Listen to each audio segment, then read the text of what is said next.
मेरे प्रिय बच्चे, कुछ घटनाओं का समय निश्चित होता है, लेकिन मनुष्य अपने आवेग में आकर इतना आवेश हो जाता है कि वह सही समय का इंतजार नहीं करता और अपने लिए ही मार्ग में गड्ढे खोद लेता है, जबकि वह वही तारतम्यता के साथ चल सकता है।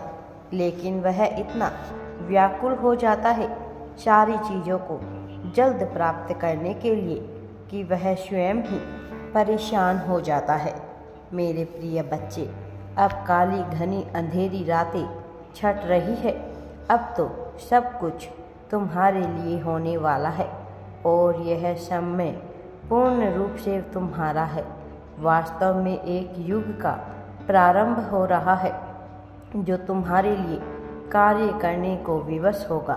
इसे तुमने स्वयं ही आकर्षित किया है और अब जब तक तुमने इसे आकर्षित कर ही लिया है तो इससे बचने की तुम्हें आवश्यकता नहीं है, बल्कि इसमें पूरी तरह से समाहित होकर इसे स्वीकार कर लेने की आवश्यकता है। फिर तुम पाओगे कि समस्त ब्रह्मांड तुम्हारे पक्ष में कार्य कर रहा है। फिर तुम पाओगे कि ईश्वर ने तुम्हारे लिए विभिन्न चीज़ों की रचना की है ताकि तुम्हारा जीवन एक बेहतर दिशा की ओर बढ़ सके, ताकि तुम सही दिशा में आगे बढ़ सको। अब तुम जब बधाइयों को प्राप्त करने वाले हो तो तुम इस खुशी को महसूस करो और इसीलिए तुम्हारी वजह से बहुत कुछ घटित होने वाला है। एक नई योजना का निर्माण हो रहा है जिसका अब समस्त ब्रह्मांड साक्षी बनने वाला है। लेकिन सबसे खुशी की बात यह है तुम्हारे लिए, क्योंकि तुम उपहार के रूप में बहुत ही बड़ा आशीर्वाद प्राप्त करने वाले हो। मेरे प्रिय बच्चे, समय आ गया है तुम्हारे बधाइयों को प्राप्त करने का, क्योंकि अब ब्रह्मांड से उत्पन्न होने वाली प्रसन्नता की तरंगे तुम्हारे घर की ओर निकल चली है, जो बहुत ही जल्द तुम्हारे दरवाजे पर दस्तक देने वाली है। इसीलिए अब तुम्हें अपने घर से नकारात्मकता से भरी हुई सभी प्रकार की ऊर्जा को बाहर निकाल फेंकना है। मैं तुम्हें इसका तरीका भी बताने वाला हूँ मेरे प्रिय बच्चे, लेकिन उससे पहले तुम्हें कुछ बातों को समझना बहुत आवश्यक है और इस कारण से तुम्हारे लिए इस संदेश को अवश्य सुनना अत्यंत ही आवश्यक है। मेरे प्रिय बच्चे, अब मैं स्वयं आ रहा हूँ तुम्हारे पास तुम्हें बधाई देने के लिए। जो व्यक्ति हमेशा दुख का, पीड़ा का, समस्याओं का ही रोना रहता है, उस व्यक्ति के दरवाजे पर आया हुआ धन, सुख, सब कुछ वापस लौट जाता है। मेरे प्रिय बच्चे, कल्पना करो यदि तुम किसी के घर पर कोई तोहफा लेकर खुशी खुशी उसके द्वार पर खड़े हो और वह बेहद ही मायूसी के साथ तुम्हारा स्वागत करे, तो तुम कैसा महसूस करोगे? यदि तुम अपने जीवन में कुछ पाना चाहते हो तो तुम्हें उसी प्रकार की आवृत्ति में आना होगा। दुख पाने वाला मनुष्य सदैव दुख की आवृत्ति में रहता है। इसी तरह से खुशियों को आकर्षित करने वाला मनुष्य खुशी की आवृत्ति में आ ही जाता है। तुम जिस तरह की भावना का निरंतर विचार करते हो, उस तरह की भावना से ग्रस्त हो जाते हो और उस तरह की भावना को आकर्षित करके उसे अपने जीवन का अभिन्न हिस्सा बना लेते हो। यदि तुम निश्चित तौर पर सुख की कल्पना करते हो तो तुम्हारे जीवन में सुख ही आएगा। यदि तुम सदैव शिकायतें, मायूसी, उदासी, परेशानी की बातें करते हो तो भला तुम खुशियों का इंतज़ार कैसे कर सकते हो। यदि तुम्हें खुश होना है तो तुम्हें खुशी की भावना से पूर्णतः आवर्त हो जाना पड़ेगा और उसी तरह की आवृत्ति में अपने आप को झोंक देना होगा। मेरे प्रिय बच्चे, तुम्हें खुशियों को आमंत्रित करने के लिए खुश होना ही पड़ेगा, क्योंकि खुशियाँ निरंतर तुम्हारे दरवाजे पर आ रही है। यदि तुम अपने जीवन में निराशा को त्यागने के लिए पूरी तरह से तैयार हो और खुशियों को आकर्षित करने के लिए पूरी तरह से तैयार हो, तो तुम्हें अपने भीतर बदलाव करने ही होंगे। और इस बदलाव को करने के लिए तुम्हें कुछ तकनीक का प्रयोग करना होगा। सर्वप्रथम एक बात तुम बेहतर तरीके से जान लो मेरे प्रिय, इस जीवन में वही मनुष्य खुश होता है, वही मनुष्य आनंद में रह सकता है जो जीवन की चुनौतियों को खेल की तरह ले, जो जीवन की समस्याओं को चुनौतियों की तरह मानकर उनसे निपटने की तैयारियां करे।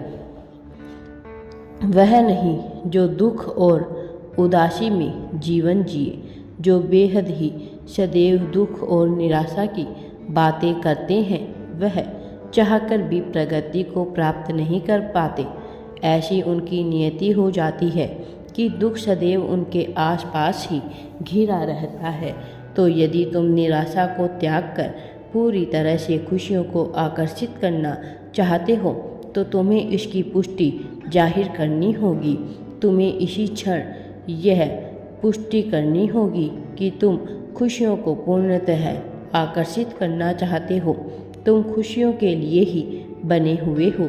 तुम्हें यह दर्शाना होगा तुम्हारा धैर्य सराहनीय है, जो हमेशा सबके लिए सबके बीच मुस्कुराहट के रूप में उत्पन्न होता है। मेरे प्रिय बच्चे, मुझे ज्ञात है कि तुमने कितना अकेलापन सहा है, कितना दुख झेला है, लेकिन वास्तव में अंदर से वह मनुष्य जो दुख झेलने के बावजूद भी मुस्कुराता रहता है, वह सदैव खुशियों को आकर्षित कर ही लेता है, क्योंकि वह ऐसी आवृत्ति में अपने आप को झुका देता है, ऐसी आवृत्ति में अपने आप को घेर लेता है कि चाहकर भी दुख उसका कुछ नहीं कर सकता। तुम एक ऐसे ही क्षेत्र में आ खड़े हो और तुम्हें इससे बाहर निकलना है, वरना जीवन बड़ा अंधकार में हो सकता है। और मैं नहीं चाहता कि तुम्हारे जैसी दिव्य आत्मा का जीवन कभी भी अंधकार से ग्रस्त हो। तुम जैसी पुण्य आत्मा को जो यह समझती है कि संसार का प्रत्येक जीव एक दूसरे से सम्मिलित, अभिन्न और एक दूसरे में समाहित है। एक दूसरे के समागम से ही जब इस ब्रह्मांड का निर्माण हुआ है, तो भला कैसे किसी चीज़ से दुख रहा जा सकता है। तुम इसकी गहराई में उतरना चाहते हो। हालांकि परिस्थितियों के चलते कई बार तुम कमज़ोर पड़ जाते हो, लेकिन फिर भी तुम टूटकर बिखरते नहीं। तुम्हें चोटें लगती है, तुम विलाप करते हो। मैंने तुम्हारे आंसुओं को देखा है। विपरीत परिस्थितियों में तुम्हारे लड़ते हुए साहस को देखा है, और तुम 100% यह बात दावे के साथ कह सकता हूँ कि तुम जैसा साहस, तुम जैसा होनहार मनुष्य होना सामान्य बात नहीं है। वास्तव में तुम में सामान्यता से ऊपर हो। यही तुम्हारा गुण है। इस गुण को तुम अभी भली भांति समझ नहीं पाए हो, लेकिन मैं जो कि तुम्हारी सभी गतिविधियों का आकलन करता हूँ, मैं जो कि तुम्हारी सभी परिस्थितियों से वाकिफ़ हूँ, मैं तुम्हारी भावना, तुम्हारी साहस, तुम्हारी चतुराई को बेहतर तरीके से समझता हूँ। मैं जानता हूँ कि तुम्हारे अंदर क्या कमी है और क्या ताकत है, लेकिन मैं तुम्हें कहना चाहता हूँ कि जो मनुष्य केवल कमियों का विचार करता है वह चाहकर भी अपनी ताकत पर ध्यान केंद्रित नहीं कर पाता, फिर हार जाता है, थक जाता है, स्वयं को हारा हुआ महसूस करने लगता है कि जीवन उसे व्यर्थ में ही गंवा दिया। जबकि वह गौर से विचार करे तो उसके अंदर बहुत ताकत छुपी हुई थी, लेकिन उसने अपना पूरा समय केवल अपनी कमियों पर ध्यान लगाने में बिता दिया। तुम्हें यह नहीं करना है, क्योंकि अभी तुम अपनी कमियों का विचार अपनी अच्छाई से ज़्यादा करते हो। तुम यह ढूंढने का प्रयास करते हो कि तुम्हारे अंदर क्या कमियां हैं और तुम उसे मिटाना चाहते हो, जबकि यह गलत तरीका है। तुम्हें अपनी ताकत का विचार करना होगा, अपनी ताकत को बढ़ाना होगा। जो चीज़ तुम्हारे भीतर ताकत पैदा करती है और उसे और भी ज़्यादा मात्रा में बढ़ा दो। वह ताकत तुम्हें बहुत ऊपर लेकर जाएगी। मेरे प्रिय बच्चे, जो मनुष्य स्वयं के लिए अकेला खड़ा होने का साहस रखता है, तकलीफ़ें उसका कुछ भी नहीं कर सकती, उसका बाल भी बांका नहीं कर सकती, क्योंकि उसने साहस का प्रदर्शन कर दिया। और जो व्यक्ति साहस का प्रदर्शन कर देता है, उसके बाद तो फिर प्रकृति को स्वयं झुक जाना पड़ता है उसके आगे। मेरे प्रिय बच्चे, स्वयं को उस कबूतर की भांति मत बनाओ जो जाकर किसी पेड़ पर रहता है, बल्कि स्वयं को बाज की भांति बनाओ जो हारा हुआ होकर भी स्वयं को साहस प्रदान करता है और हर परिस्थिति से लड़ने का मदद रखता है, जो पर्वतों के ऊंचे शिखरों में रहता है। मेरे प्रिय बच्चे, स्वयं की क्षमता को देखो, अपनी ताकत को पहचानो। लोगों द्वारा कही हुई बातों को त्याग कर यह देखो कि तुम क्या कर सकते हो। केवल उसका विचार करो। अन्य लोगों द्वारा कही गई सभी बातें व्यर्थ है, उनका कोई मोल नहीं है। वास्तव में उनके प्रति क्या नज़रिया है तुम्हारा, यह सबसे महत्वपूर्ण है। बाकी कोई क्या सोचता है, किस प्रकार से सोचता है, क्यों सोचता है, इसका कोई महत्व नहीं है। यह पूर्णतः महत्वहीन बात है, क्योंकि लोगों के मायने, लोगों के नज़रिए तत्क्षण में बदलते हैं। यह एक प्रकार का पैटर्न है जो मनुष्य बदल देता है। तुम जिस तरह के पैटर्न में अपना जीवन जीते आए हो, तुम्हें वह बदलना होगा। अपनी रूपरेखा को बदलना होगा, अपने भीतर बदलाव करने ही होंगे। तुम एक बदलाव की श्रृंखला प्रारंभ करो, उसके बाद देखो सब कुछ अपने आप घटित होने लगेगा। तुम्हारे ना चाहने के बावजूद भी परिवर्तन इतनी तेज़ी से होगा कि तुम सोच भी नहीं पाओगे, और यह परिवर्तन इतना लाभान्वित करने वाला होगा कि तुम्हारी आंखें खुशी से चमक उठेगी। तुम्हारे नाम की चर्चा इस तरह फैल जाएगी कि हर कोई तुम्हारा ही गुणगान करने लगेगा, और यह तुमने कमाया हुआ होगा।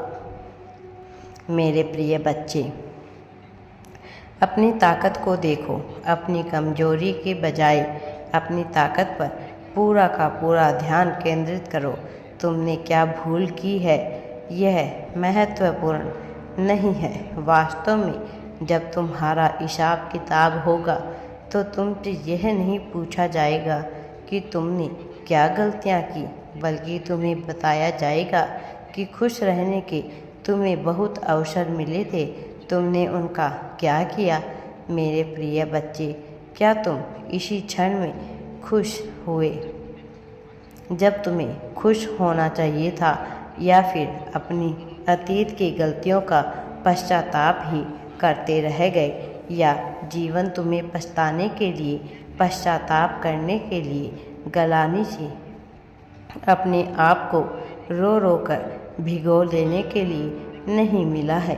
तुमने किसी का दिल तोड़ा या किसी ने तुम्हारा दिल तोड़ा, यह बात बेबुनियाद है जब तक कि तुम अपनी नज़रों में गिर नहीं जाते। मेरे प्रिय बच्चे, वह देखो जो दिव्य दृष्टि द्वारा नियति तुम्हें दिखाने का प्रयास कर रही है, ना कि वह जो समाज अपने आईने से तुम्हें दिखाने का प्रयास कर रहा है। बेबुनियादी, बेमतलब की, बेतुकी बातों पर अपना समय ना गवाओ, यह बहुत ही कीमती है। तुम्हें जो समय मिल रहा है वह सीमित है। यहाँ कोई हजारों वर्ष जीने के लिए नहीं आया है। जो समय मिला है वह बड़ा ही क्षणिक है। यदि उसका पूर्ण लाभ नहीं ले पाए तो सिवाय पछतावे के कुछ नहीं बचेगा, क्योंकि कल तुम्हें मनुष्य का जीवन मिलेगा या नहीं यह तुम नहीं जानते। मेरे प्रिय बच्चे, कर्मों से भी ऊपर कुछ होता है, उसका विचार करो। ईश्वर की सत्ता का विचार करो। तुम क्या हो इसका विचार करो। तुम क्या हो जाने को उत्पन्न हुए हो उसका विचार करो, ना कि यह कि तुमसे क्या भूल हुई है। अपनी गलतियों पर ध्यान केंद्रित करना बंद करो। तुम जो कि निरंतर अपनी गलतियों पर ध्यान केंद्रित कर रहे हो, मैं तुम्हें बता देना चाहता हूँ कि तुम यह गलत कर रहे हो। मेरे प्रिय बच्चे, इससे अपने आप को दूर करो। तुम जो कि सभी तकलीफ़ों को दूर करना चाहते हो, तो सर्वप्रथम अपनी तकलीफ़ों को दूर करो। और तुम्हारी सबसे बड़ी तकलीफ़ यह है कि तुम अपने बारे में क्या नज़रिया रख रहे हो, वह पूरी तरह से गलत है। अपने नज़रिए को बदलो, अपने बारे में अपनी सोच को बदलो। तुम अन्यायपूर्ण हो रहे हो। अपने ही आप को लेकर यह करना गलत है। तुम्हें इस जीवन का उपभोग करना, आनंद के साथ इसका उपभोग करना है। तुम्हारे जीवन में आ रही समस्याओं को चुनौतियों की तरह देखो और उन चुनौतियों का डटकर सामना करो। या तुम्हें साहस प्रदान करेगा, ये तुम्हें आत्मविश्वास प्रदान करेगा। अपने आप को बचाकर निकाल मत लो, बल्कि जो तुम्हारे सामने पड़ रहा है उससे लड़ो, भिड़ो, उसका सामना करो। किस में इतनी क्षमता है जो तुम्हें गिरा सके? जब तुम्हारे सामने चुनौतियाँ आएगी और तुम उसका सामना करोगे, तब ही तुम देख पाओगे कि तुम्हारी सीमा कहाँ तक है। तब ही तुम यह देख पाओगे कि तुम कितना ऊंचा जा सकते हो अथवा कितना नीचे गिर सकते हो, अपने आप को खंगाल सकते हो। यही वो क्षण है जब तुम अपने आप को पहचान पाओगे। अपने आप को पहचानना प्रारंभ करो। ये समय पुनः नहीं आएगा, ये परिस्थितियाँ पुनः नहीं आएगी। इसे बार बार समस्या विकराल हो जाएगी, विशाल हो जाएगी और तुम विध्वंस की चपेट में आ जाओगे। मैं नहीं चाहता कि तुम विध्वंस की चपेट में आओ। तुम जैसा बलशाली, तुम जैसा होनहार, तुम जैसा चतुर मनुष्य इस संसार में दूसरा कोई नहीं है। इस बात को समझ लो, लेकिन तुम्हें अपनी चतुराई का बुद्धिमत्ता के साथ प्रयोग करना है, अन्यथा ये सब बातें बेबुनियादी, बेतुकी रह जाएगी। उसका विचार करो। तुम्हें यह मानव जीवन ना मिलता तो क्या होता? विचार करो कि तुम्हें इस संसार में क्या क्या मिला है और क्यों मिला है। जिस जगह तुम्हारा जन्म हुआ है वहाँ तुम्हारा जन्म क्यों हुआ? तुम यहाँ जन्म लिए होते, वहाँ जन्म लिए होते। यह सब बेबुनियादी बातें हैं। यह तुम्हारा चुनाव नहीं था। इस जीवन में सब कुछ नियति की आदेशों के तहत होता है। नियति ही तुम्हें कार्य सौंपती है, इसका विचार करो। तुमने अपने आप को एक कार्य क्षेत्र में बांध लिया है जहाँ तुम्हारी इच्छा नहीं है, तो फिर उसका विचार करो। अपनी रुचि का विस्तार करो। किन चीज़ों में तुम्हें आनंद आता है उसका विचार करो। यह जीवन पुनः नहीं मिलेगा। मैं फिर से इस बात को दोहरा रहा हूँ क्योंकि यह समय फिर नहीं आएगा। यह समय बहुत कीमती है, बहुत ही ज़्यादा कीमती है। मैं कह रहा हूँ यही तुम्हारा समय है। इसी समय तुम्हें चुनाव करना है। इसी समय तुम्हें अपने हथियार को उठा लेना है। अस्त्र शस्त्र से स्वयं को मजबूत बनाना है। अस्त्र शस्त्र से अपने पहनावे के, अस्त्र शस्त्र से अपने बोलचाल से, अपने मानवता, करुणा, दया और जिन भावनाओं से तुम पूरी तरह से घिरे हुए, उन भावनाओं को अपना शस्त्र बनाकर स्वयं को मजबूत पक्ष में ले आओ। मेरे प्रिय बच्चे, तुम अपने आप को बेहतर करने का विचार करो। दिन प्रतिदिन अपने आप को बेहतर करते जाओगे। जो लोग तुम्हें नीचे गिराना चाहते थे उन्हें स्वयं सबक मिलेगा। तुम उनके लिए कोई प्रयास करने की आवश्यकता नहीं है। ना ही तुम्हें बदले की भावना से जियोगे, ना ही पश्चाताप और गलाने की भावना से ग्रसित होकर जियोगे। यह जीवन तुम्हारा अमूल्य है, ईश्वर द्वारा प्रदत्त है। इसको सही दिशा में ले जाकर इसका उपयोग करो, उपभोग करो। यह जीवन पुनः नहीं आएगा। मैं जो कह रहा हूँ इसे ध्यानपूर्वक सुनकर इसकी राह में आगे बढ़ो, क्योंकि तुम तकलीफ़ों से जब तक घिरे रहोगे सही फैसले नहीं ले पाओगे। मेरे प्रिय बच्चे, अपने दुखों को, अपने गमों को छुपाने की बात नहीं है। यहाँ बात है उनका सामना करने की, उनसे लड़ने की, उन्हें सही राह तक ले जाने की, ताकि तुम्हारा जीवन एक सही दिशा की ओर मुड़ सके। तुम में साहस है, मैं जानता हूँ तुम कर सकते हो। उसके बावजूद तुम अपने आप को कमज़ोर समझते हो। यह तुम्हारी सबसे बड़ी भूल है। तुम्हें यह सोचना होगा कि यह जीवन मुझे ईश्वर द्वारा प्रदत्त है, तो मैं कमज़ोर कैसे हो सकता हूँ। मेरे साथ ईश्वर हमेशा रहते हैं और हमेशा मेरे साथ मेरी परछाई बनकर ईश्वर चलते हैं। तो फिर मैं अपने आप को कमज़ोर और डरा हुआ क्यों महसूस करता हूँ। मैं तुम्हारे साथ हूँ, तो तुम्हें चिंता क्यों लगी है, क्यों घबरा रही हो। बेवजह बेबुनियादी बातों से स्वयं को डरा रहे हो, बेवजह का भय मन में पैदा कर रहे हो। ऐसा होगा, वैसा होगा, ऐसी बेबुनियादी चिंताएं कर रही हो। अरे भला तुम्हें किस बात का डर। तुम तो अपनी जीत की पुष्टि करो। मैं स्वयं तुम्हारे साथ रहता हूँ। ऐसी भावना लेकर जीवन जियो, उसका विचार करो। जो अनिवार्य है उस कार्य को करो, उस जो बेबुनियादी है। मेरे प्रिय बच्चे, मेरा आशीर्वाद सदैव तुम्हारे साथ है। राधे राधे जी। वीडियो पसंद आए तो लाइक, शेयर एंड चैनल को सब्सक्राइब ज़रूर करें। कमेंट में आपको ये वीडियो कैसी लगी या राधे राधे अवश्य टाइप करें।